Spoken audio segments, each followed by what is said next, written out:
1장입니다. 레위기 1장 3절 말씀 같이 읽을게요. 그 예물이 소의 번제이면 흠없는 수컷으로 회막문에서 여호와 앞에 기쁘게 받으시도록 드릴지니라. 아멘. 하나님이 정하신 예배를 드리라 라는 제목을 정해봤고요. 레위기 1장 번제에 관한 말씀으로 시작을 하고 있죠. 하나님께서 이스라엘 백성들을 애굽에서 불러내신 목적과 이유 아마 여러분들은 다 잘 아실 거예요. 출애굽기 3장에서 호렙산에서 하나님이 모세를 부르셨을 때 이미 말씀을 하셨죠. 하나님이 대답하셨다. 내가 너와 함께 있겠다. 내가 이 백성을 이집트에서 이끌어낸 다음에 너희가 이 산 위에서 하나님을 예배하게 될 때에 그것이 바로 내가 너를 보냈다라는 징표가 될 것이다. 아멘. 하나님을 예배하기 위함이다 라는 거죠. 이후 출애굽기 역사가 이루어지고 하나님의 목적이 시행된 것이 레위기입니다. 그러므로 레위기라고 하는 것은 출애굽기 사건 목적이 수행되는 핵심 서신인 거죠. 생각해 보세요. 제사장 나라가 되기 위해서 참된 제사가 무엇인지를 배워야 되는 게 맞잖아요. 그죠? 그것이 이루어지는 거죠. 출애굽에서 시내산까지 도착하는 데 걸린 것이 3개월이거든요. 그들이 다시 시내산을 떠나 광야길을 본격적으로 걷게 되는 것은 민수기 10장에 가야 이루어집니다. 그 기간이 총 2년 2개월 10일이거든요. 출애굽기 19장부터 민수기 10장까지의 내용은 전적으로 시내산에서 주어진 하나님의 규례를 담고 있는 시내산 단락이다. 이렇게 보통 우리가 이해를 해요. 근데 이 시내산 단락이 사실은 모세오경, 창세기, 출애굽기, 레위기, 민수기, 신명기 이 5권의 책의 중앙에 위치해 있는 거죠. 이 위치적인 것도 굉장히 중요한 거예요, 여러분. 특히 출애굽 2년 1개월 초하루에 성막이 세워지잖아요. 완성이 돼요. 우리가 출애굽기 마지막 40장에서 회막이 완공되어졌던 것을 여러분 기억하시죠? 그게 출애굽한 지 2년 1개월 초하루에 완성이 된 거예요. 민수기 첫 부분이 출애굽기 2년 2개월 초하루라는 점을 고려해 보면 오경의 시간적인 구조상 레위기가 총 한 달의 시간이 주어졌다라는 거죠. 이해되시죠? 이게 김군주 교수가 하는 말입니다. 한 달 동안 히브리인들은 하나님을 예배하는 규례를 배워야만 했다라는 거죠. 아주 집중적으로 한 달 동안. 레위기가 27장이잖아요. 그죠? 대략 한 달 되잖아요. 우리도 한 달 동안 하나님이 제사장 나라를 세우기 위해서 어떠한 예배의 규례를 그들에게 가르치고 계시고 원하고 계시는지 이거 역시 우리에게 그대로 해당되는 내용이지 않겠어요. 그죠? 그렇게 이런 아주 핵심적인 질문을 마음에 품고 레위기를 따라가 보려고 하는 거예요. 오늘은 1장이죠. 우리가 아까 읽었던 말씀, 그 예물이 소의 번제이면 흠없는 수컷으로 회막문에서 여호와 앞에 기쁘게 받으시도록 드릴지니라. 아멘. 한번 따라해 볼까요? 하나님이 정하신 예배는 하나님이 중심이라는 거예요. 마음속으로 한번 따라해 보세요. 기독교 예배란 사람이 출발점이 아니거든요. 하나님이 출발점이에요. 여러분, 이방인들의 종교의 특징은 우상 신을 만들어 놓고 그 신을 예배하기 위해서 매뉴얼, 기억나시죠? 규례를 인간이 정하잖아요. 김동희 목사님의 말처럼 간청이라고 하는 규례, 간청에 응답이 없으면 협박이라고 하는 매뉴얼을 만들어요. 그죠? 그래서 바알과 아세라의 규례는 뭐였느냐? 간청을 했는데 응답이 없으니까 피를 흘리며 자해를 하는 거예요. 그죠? 그리고 성경에 나와 있는 몰렉신 같은 경우는 자식을 인신 제사로 바치게 했잖아요. 그죠? 멕시코의 아즈텍 같은 문화는 인간의 심장을 꺼내가지고 노예들을 잡아다가 그 심장을 제물로 드렸잖아요. 그죠? 근데 그게 신이 원했던 겁니까? 아니죠. 인간이 정한 거죠, 인간이. 그죠? 그러나 기독교의 예배는 출발이 하나님이라는 거예요. 예배하는 인간이 규칙을 만드는 것이 아니라 예배를 받는 하나님께서 규칙을 정해주신다. 그래서 1장에서 거듭 강조하고 있는 구절이 있다면 바로 이 구절이에요. 여호와 앞에 기쁘게 받으시도록 드릴지니라. 여호와께 향기로운 냄새니라. 이걸 표준 세번역으로 읽어보니까 그 향기로 주님을 기쁘게 하여 드리는 살라 바치는 제사이다. 이런 말이죠.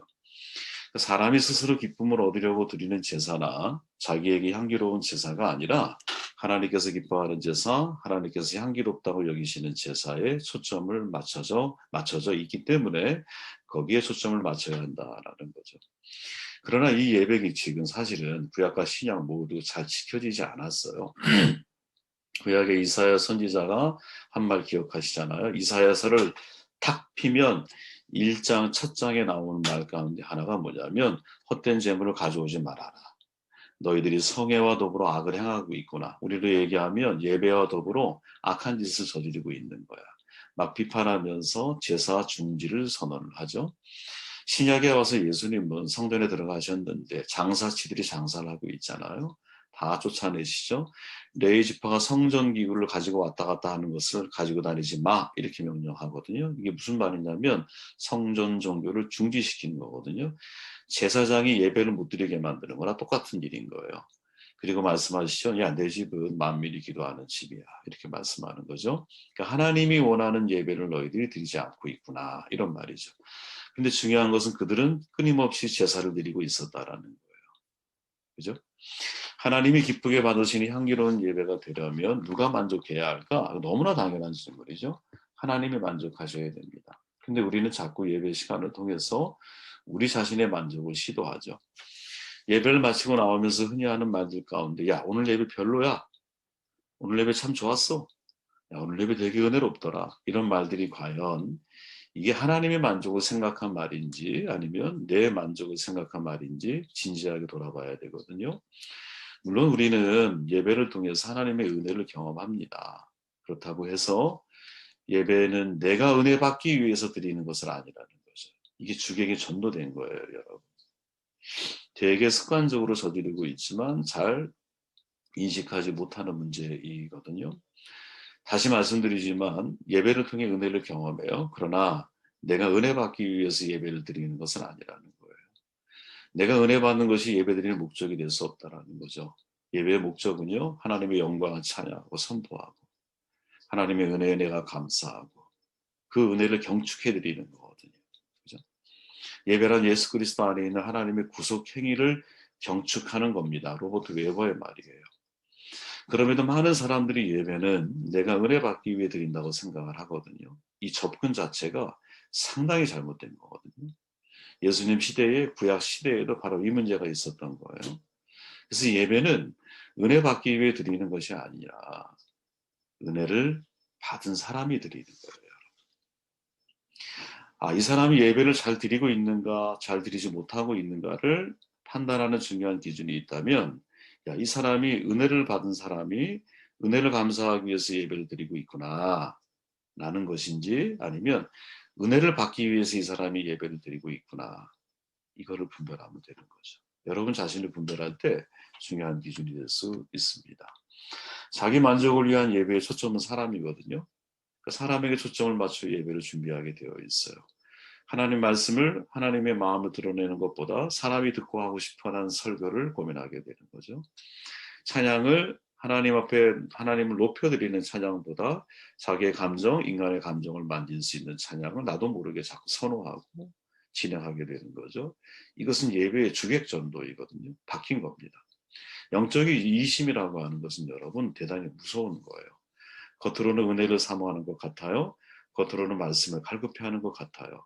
겉으로 찬양을 기뻐하는 것 같은데 실상은 내 만족, 내 감동, 내 기쁨을 추구하게 만들어 가거든요.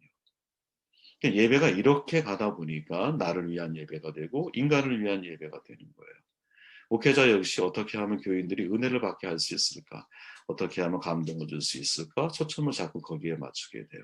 사람의 비율을 맞추는 예배가 되죠. 교인들의 욕구를 채워주는 예배가 되게 되어 있어요. 근데 이런 예배는 그 당시에는 탄산음료처럼 순간적인 하는 이런 느낌이 들 수 있을지 모르지만 이 예배는 삶의 근본을 바꾸지를 못하는 거예요. 왜? 여러분들이 하나님을 만나지 못했기 때문에. 예배자가 하나님 앞에 내 자신이 내 만족을 위해서 예배를 드렸을지는 모르지만 하나님 앞에 내 자신을 각을 뜨고 헌신한 예배, 예배의 주인이 하나님이 되신 예배, 이 예배를 드리지 못했기 때문인 거거든요. 그래서 여러분 레위기 1장은 매우 중요한 출발을 보여주는 거예요. 여호와 앞에 기쁘게 받으시도록. 예배에 받으시는 주체가 누구냐? 하나님이신 거예요. 그래서 예배는 하나님이 정하신 방향대로 흘러가야 되는 게 맞는 거지. 내가 은혜 받기 위해서 나의 만족함, 또 나의 감정, 나의 기쁨, 나의 뭔가 갈급함을 채우기 위한 쪽에 자꾸 포커스가 맞춰져 있으면 예배 본질이 여러분 많이 퇴색될 수 있다라는 거죠. 여러분 정말 찬양이 안 되고 영혼의 문이 열리지 않을 때는 감정적인 찬양을 부르지 말아 보시고요. 하나님을 높여드리는 찬양을 해보십시오. 내가 진짜 힘들 때 나의 감정을 위로하기 위해 찬양을 하지 말고 하나님을 높여드리는 찬양을 해보시라는 거야. 그러면 제가 하는 말이 무슨 말인지를 여러분들이 조금 더 가깝게 경험할 수 있지 않을까 싶어요. 두 번째 말씀을 함께 읽어볼게요. 시작. 그 제물을 바치는 자는 여호와 앞에서 그 수송아지를 잡을 것이요 아론의 자손 제사장들은 그 피를 가져다가 회막뭇 앞 제단 사방에 뿌릴 것이며 그는 또 그 번제물의 가죽을 벗기고 각을 뜰 것이요 제사장 아론의 자손들은 제단 위에 불을 붙이고 불 위에 나무를 버려놓고 하나님이 정하신 예배는 예배자가 온전해야 한다는 거죠. 온전한 예배자가 되어져야 한다는 거예요. 번제, 구약의 가장 대표적인 제사 아닙니까? 이 제사의 특징이 뭐냐면 제물을 불태워서 향기로운 제사를 드리는 거거든요. 제사를 드리는 자가 자기 자신을 온전히 하나님께 드린다라는 뜻을 가지고 있어요. 철저하게 나를 부인하고 내 자신을 하나님 앞에 의탁하는 거죠. 그래서 번제가 예배의 영원한 모범이에요. 모범. 나를 부인하고 나를 하나님 앞에 의탁하는. 근데 이 번제에는 하나님이 정하신 규칙이 있다는 거예요. 항상 이게 중요한 겁니다, 여러분. 다른 종교와 기독교의 가장 큰 차이는 다른 종교는 예배자가 규칙을 정해요.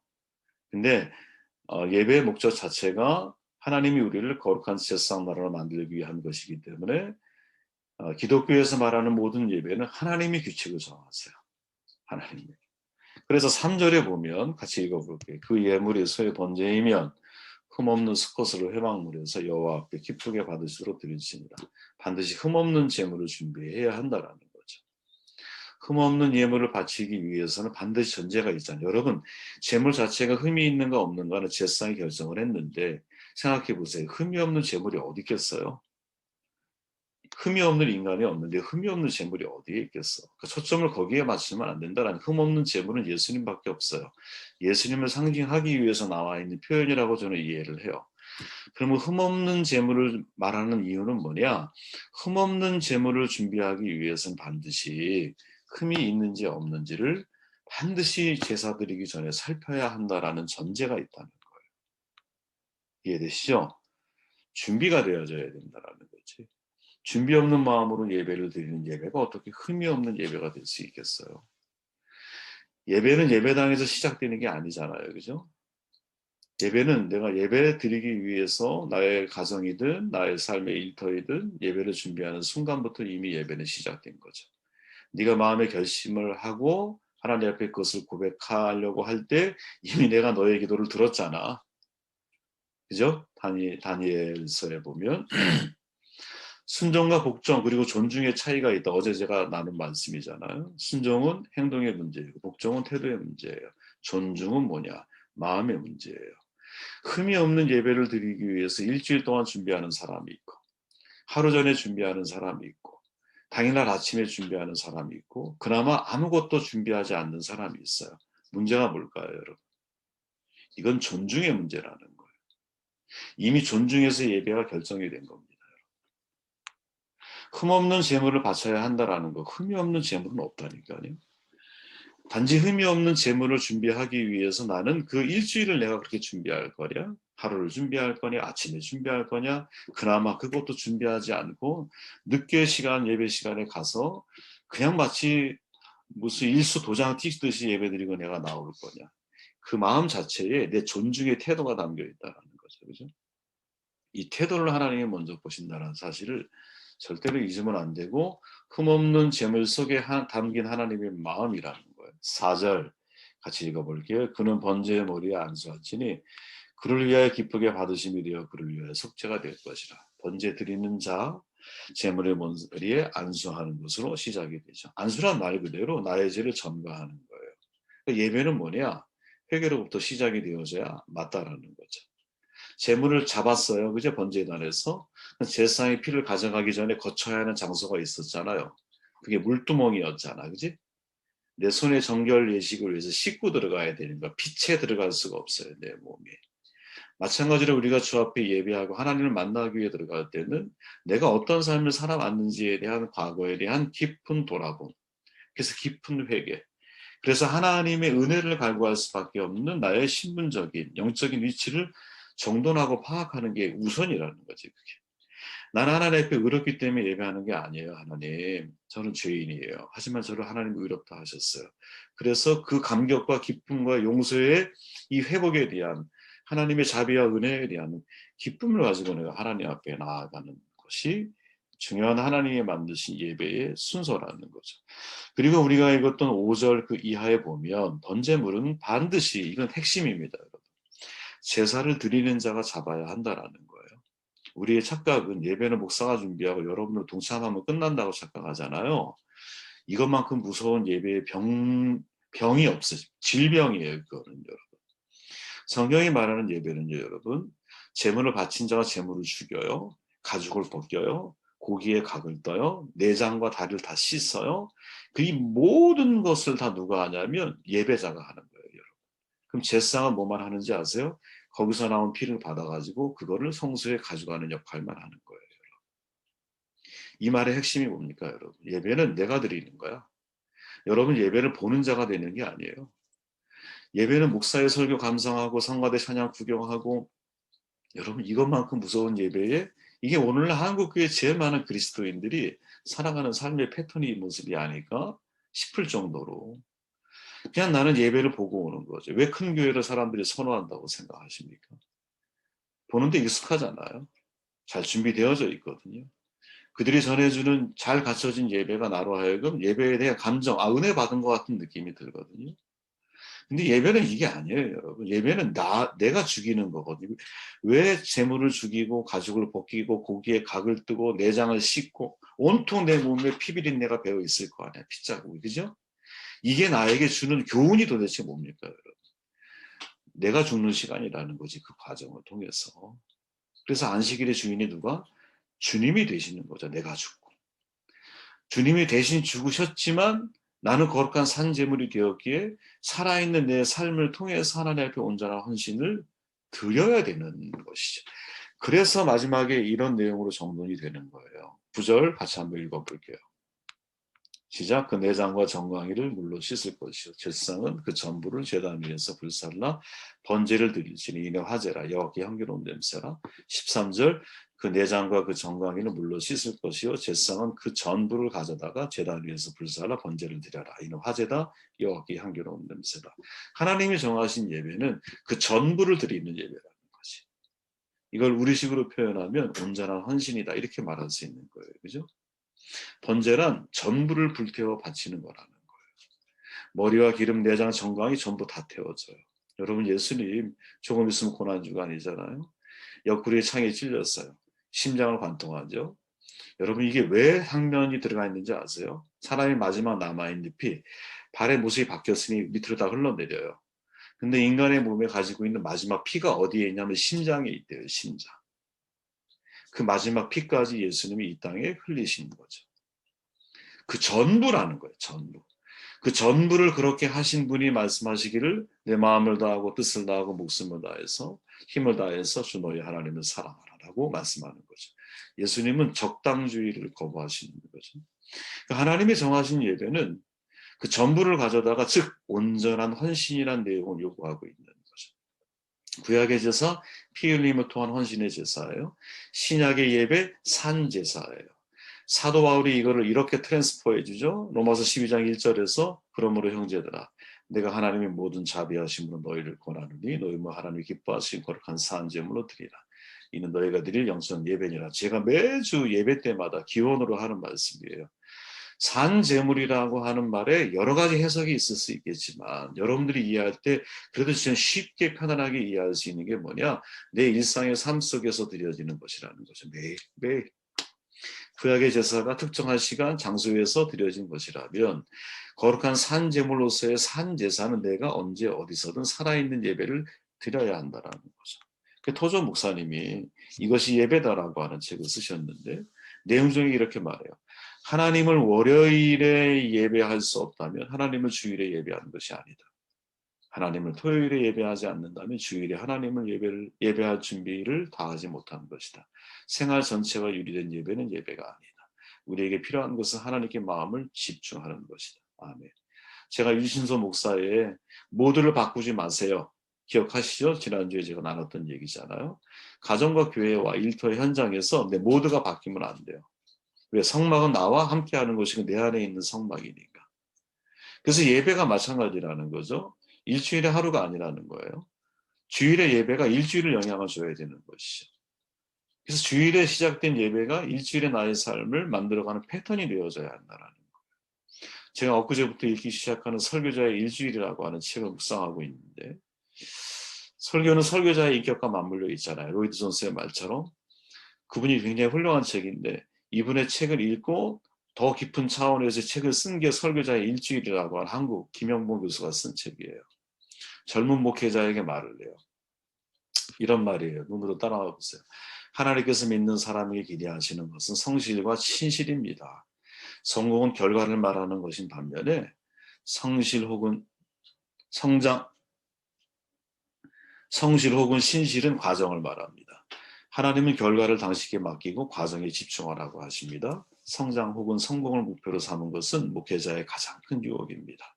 그것을 목표로 삼을 때 설교가 길을 잃어요. 하나님의 나라의 비결이 아니라 축복을 받는 비결을 선전합니다. 개인, 공동체로서 어떻게 하나님의 나라를 위해 이바지할 것인가에 대해서는 자꾸 침묵하게 되고 교회를 키우기 위해서 집중합니다. 그는 설교자가 아니라 잔소리하는 사람, 선전하는 사람, 선동가가 되게 되어 있습니다. 이런 말이죠. 참 고민하게 만드는 말이죠. 우리의 삶의 예배가 되는 것 하나님이 기뻐하신다고 저는 믿어요. 가정과 교회, 일터에서 하나님의 선하시고 기뻐하시고 온전하신 뜻이 무엇인지를 내가 찾고 순종하며 살아가는 것, 내면의 성막이 세워진 사람의 특징이죠. 설교자의 일주일을 제가 여러분 이걸 다른 말로 표현해 보면 어떨까 이런 생각이 들었어요. 장로님의 일주일, 우리 선교사님의 일주일, 그죠? 우리 전도사님의 일주일, 교수님의 일주일, 우리 사모님의 일주일. 그 일주일이 어떤 패턴으로 내가 흘러가고 있는가? 이거 질문해 봐야 한다는 거죠. 개인적으로 적용해 보면 돌아가신 분이죠. 유진 피터슨 목사님이 허먼 레인빌의 소설 모비딕에 등장하는 작살꾼을 목회자에 비유해요. 하나님의 영적인 리더에 비유하는 영적인 리더가 누구냐? 작살꾼과 같다 이렇게 말을 하거든요. 그러니까 영적인 작살꾼은요 배에 있으면은 다른 사람은 막 분주하게 움직인대. 근데 이 작살꾼은 전혀 움직이지 않고 그냥 그 작살을 깔고 닦고 있는 거야. 네. 그러면서 하는 말이 영적인 작살꾼은 바쁘지 않은 목회자가 돼야 됩니다. 이렇게 말을 하거든요. 분주함이 목사가 피해야 할 가장 큰 적이기 때문이라는 거예요. 게으름을 말하는 게 아니에요, 여러분. 이 말의 초점이 뭐냐? 꼭 필요한 영적인 책임을 전념할 수 있는 목사가 영적인 작살꾼이라는 거예요. 자, 여러분들의 인생을 놓고 한번 봐보십시오. 제가 설교자의 일주일, 선교사님의 일주일, 장로님의 일주일, 전도사님의 일주일, 사모님의 일주일로 말씀을 드렸잖아요. 이 비유를 제가 여러분들에게 제안한 이유는 그런 거예요. 일주일을 내가 살아가면서 내가 꼭 필요한 하나님 안에서 영적인 책임에 대해서 내가 전념하고 있는 나의 삶인가? 이거를 질문하셔야 된다는 거죠. 이걸 질문하셔야 됩니다. 말씀을 정돈해 보면 여러분, 내 이게 어떻게 시작을 해야 되나? 뭐 어제 이제 자매님 같이 이제 얘기 나누고 이제 헤어지고 이제 돌아오면서. 근데 하나님께서 너무 되게 감사하게도 이게 하나님이 정하신 예배라는 거죠, 그죠? 이 세상의 다른 모든 종교는 인간 예배자가 자기가 예배할 대상에 대해서 방법 규칙을 정해요. 근데 성경의 하나님은 절대로 인간이 그거를 정하게 내버려 두지 않으세요. 하나님께서 왜 너희가 내가 흠양할 수 있는 예배를 드려야 되니까 내가 무엇을 원해? 라고 말씀해 주셔야 되잖아. 그걸 하나님이 말씀해 놓으신 게 레위기예요. 그렇게 진짜 우리가 예배자가 되기를 원한다면 레위기의 말씀 속에서 하나님이 내게 하시는 말씀을 각각 잘 분별해 듣기 시작할 때 저는 우리가 훌륭한 예배자이자 동시에 마지막 드린 말씀처럼 정확한 내가 감당해야 할 영적인 책임을 잘 준비해가는 영적 작사꾼이 될 수 있지 않을까 이런 생각을 하게 되었습니다.